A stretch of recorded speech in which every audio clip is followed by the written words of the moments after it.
mujje tuwagire Triplets Ghetto Kids egenda obeerawo ng'ennaku z'omwezi 25 January ku Freedom City okuyingira kugenda bomutwalo gumuguka VIP 2,000 era nga tusaba abantu mwenna mujje mutweyungeko mu show yaffe eno kuba show yaffe eno egenda tuyambako mu bintu. It's going to be a charity show egenda tuyambako kuba tubaddeko n'ebiziwawo nga mbadde mubiwulira ebizibu by'ennyumba yaffe nga show eno tugikoze nga tusaba etuyambeko like ne muganda waffe omugenzi Sempija Alex eyatufaako rest in peace when ali nayo mu accident n'atufaako twagala Sheno naye weeba entambudde bulungi family ya at least kama kuba he's the pioneer of Triplets Ghetto Kids y'omu ku bantu he's the reason lwaki Triplets Ghetto Kids weeri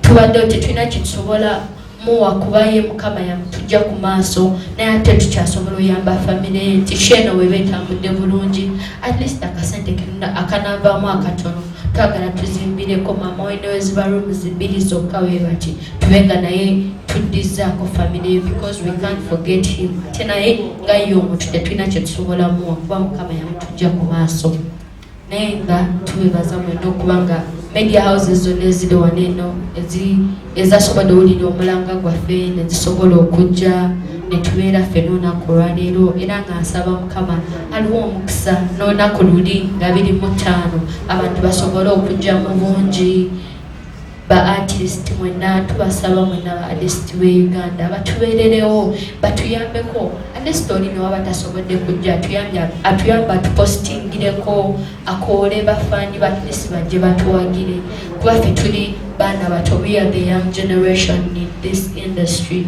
tugezaako okumakinga our country big tusaba bajje batukwatire ku ba artist ba comedians ba media houses mwenna basobola okubeerawo batukubireko ku bulango kuba ffe tetulina kinene kyetusobola bawa panaawo naye nga tubasuubiza ku lunaku luli ffe tugenda bawa ki ekyo kyennyini kyetuli.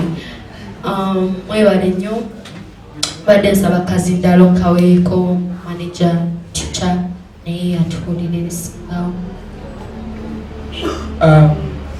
Thank you so much. Nabakoza Patricia.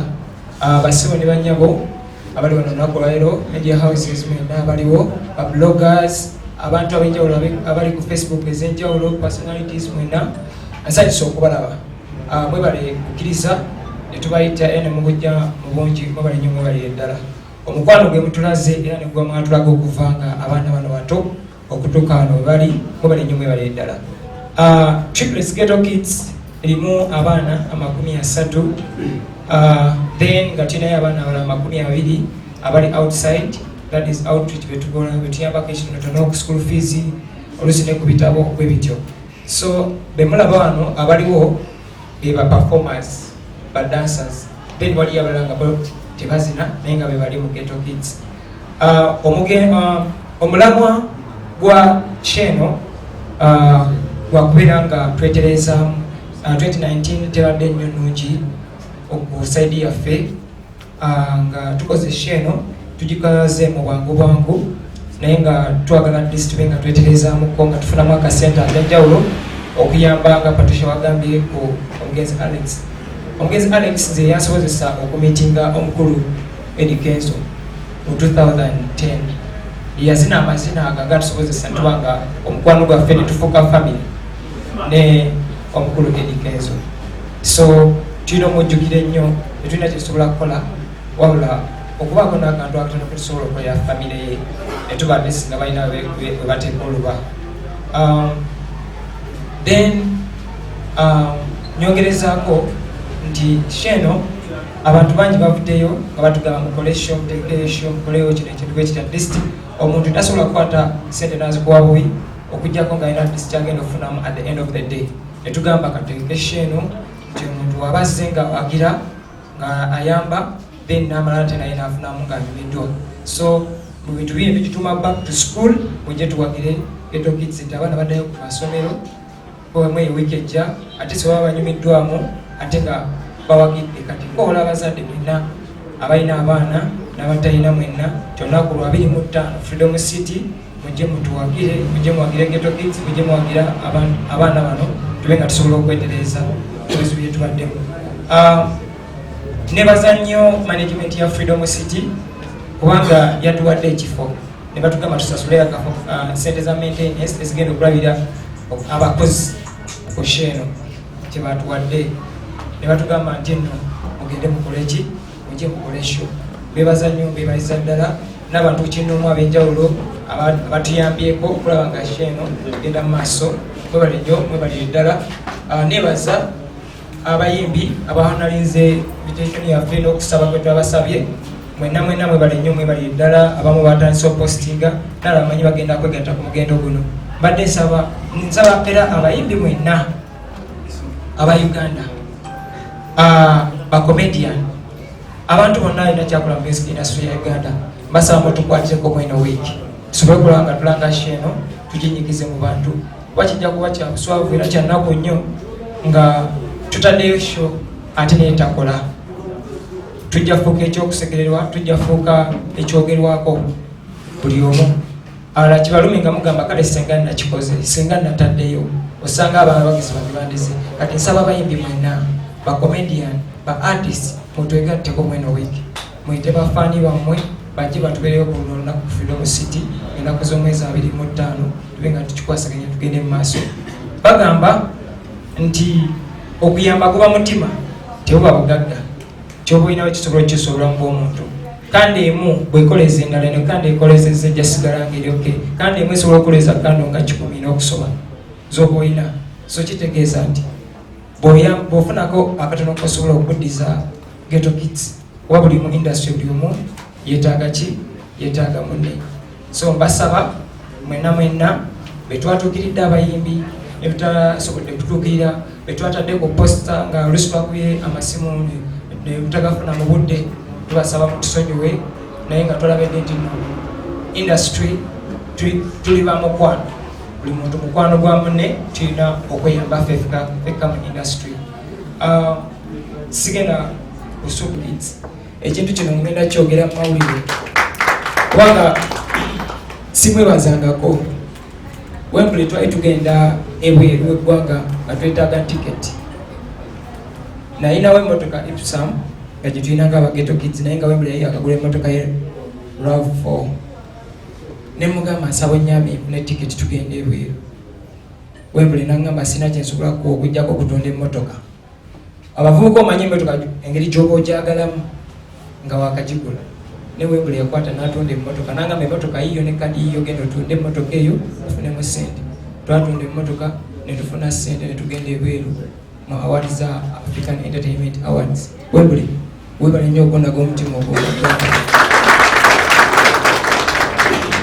Thank you so much. Era kati muli kuki? Yes. Parliament yatusuubizako, member of Parliament eya Uganda batusuubiza otuwa obukadde 10. Sente ezo batugamba tuweeyo account ya landlord etugiwaayo.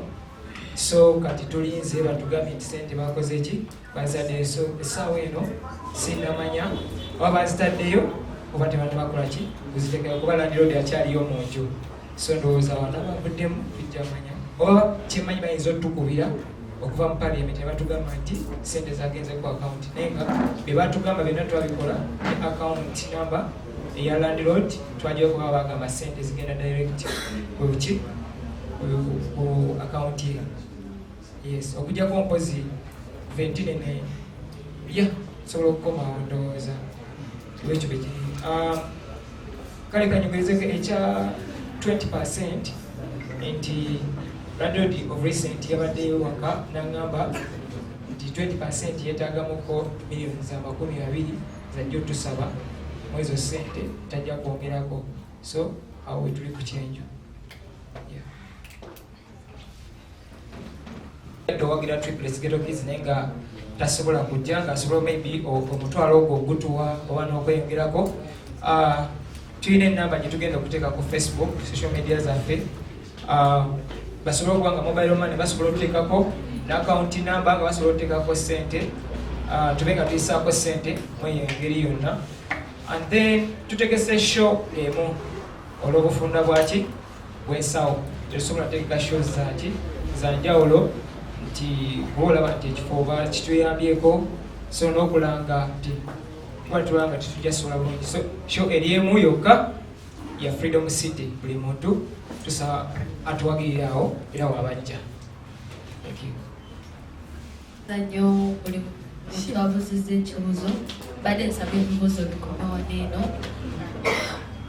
ku lw'obudde era nga tweyanziza okubanga buli muntu asobodde okuba ku kyabuuza ekyategedde. Ku lw'obudde mbadde nsaba nate tulemu tubeebaza okujja era nga nyongera okubategeeza nti ennaku z'omwezi 25 January mujje tubeererewo, mujje tubeerewo ffena ku Freedom City, mujje muwagire Ghetto Kids. Baana bammwe mwe mutukuzizza on this course tubasaba bambi mujje mutubeererewo. Era nyongera okuyita buli muyimbi yenna, TV media zonna, ba artisti, ba comedians, ba presenters, mutuyambe ku show yaffe eno.